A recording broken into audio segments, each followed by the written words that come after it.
संसद में चढ़ावा चोरी को लेकर लगातार कोहराम मचा हुआ है, चाहे समाजवादी पार्टी हो या फिर कांग्रेस समेत तमाम विपक्ष।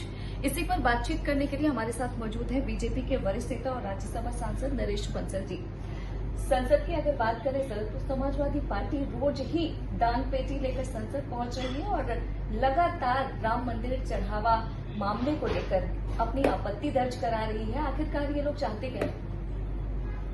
ये क्या चाहते हैं ये तो ये भी नहीं जानते, पर ये बहरूपीय हो गए हैं, काल नेमी हो गए हैं। और मैं तो एक लाइन में कहना तो ये कह सकता हूं, कौवा चला हंस की चाल, अपनी चाल भी भूल गए। इस चक्कर में ये अपना 2027 का चुनाव खो रहे हैं। जनता को इन पर कोई विश्वास नहीं है। जिनके हाथ राम सेवकों के खून से रंगे हुए हैं, राम गोपाल यादव का वो वीडियो सुनिए जिसमें उन्होंने कहा कि हमें कोई अफसोस नहीं है, जो गुंबद पर चढ़ गए वो चढ़ तो गए, उतर नहीं पाए। इस प्रकार की अहंकार वाली भाषा जिनके भाषण है, जो भगवान राम को मानते नहीं थे, कार सेवकों को मानते नहीं थे, उनके खून से उन्होंने सरयू रंग दी।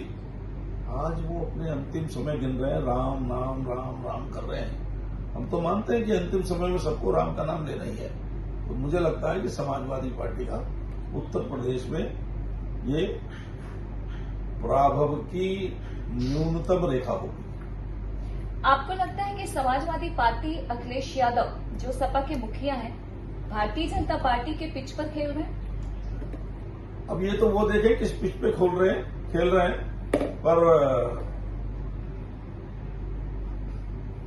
राम भक्तों के मन में, सनातनियों के मन में भारतीय जनता पार्टी है, उसका मजाक बनाने वाले उनका वोट भी ले सकते। क्योंकि देखा जाए जिस तरीके से संसद में लगातार दान पेटी लेकर समाजवादी पार्टी के नेता पहुंच रहे हैं, और अगर आज की बात करें तो पप्पू यादव साधु के भेष में पहुंचते हैं। मैंने बताया ना, ये सब बहरूपीय है, कालनेमी है। जनता इनको अच्छी तरह से पहचान रही है और आने वाले चुनाव में इनके इस बहरूपीयपन का जनता पूरी तरह से जवाब देगी।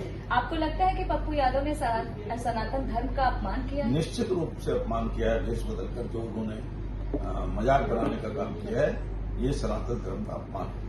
उत्तर प्रदेश में विधानसभा चुनाव है और ऐसे में ये कहा जा सकता है कि जिस तरीके से समाजवादी पार्टी लगातार एक्टिव है और राम मंदिर चढ़ावा चोरी की अगर बात करें सर, तो उस पर तो एसआईटी की जांच चल रही है, लेकिन जिस तरीके से हंगामा काट रहे हैं, आखिरकार करना क्या चाहते हैं? समाज के अंदर विभाजन करना चाहते हैं, जातियों में बांटना चाहते हैं, जो करते आए हैं। और समाज को जातियों में बांट करके, अराजकता फैला करके सत्ता में आना चाहते हैं, जो सपना कभी पूरा नहीं हुआ। एक आखिरी सवाल, आपको लगता है कि ये जो तमाशे हंगामे संसद में किए जा रहे हैं, इसका जवाब देश की जनता देगी, देश की जनता देगी? निश्चित रूप से देश की जनता पूरी तरह लोकतंत्र में आस्था रखने वाली जनता है। और विपक्ष जिस प्रकार से अराजकता की ओर बढ़ रहा है, अराजकता फैलाने की कोशिश कर रहा है, विपक्ष के व्यवहार से ये लग रहा है कि ना इनकी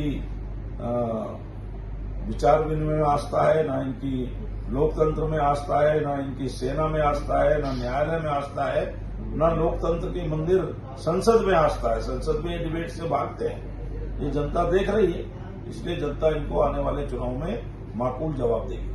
धन्यवाद हमसे बातचीत करने के लिए। हालांकि देखना महत्वपूर्ण होगा कि चुनाव में क्या कुछ होता है, लेकिन संसद की बात करें तो मॉनसून सत्र में लगातार इस मुद्दे को लेकर हंगामा जारी है। दिल्ली से इंडिया पोस्ट न्यूज के लिए ममता चतुर्वेदी।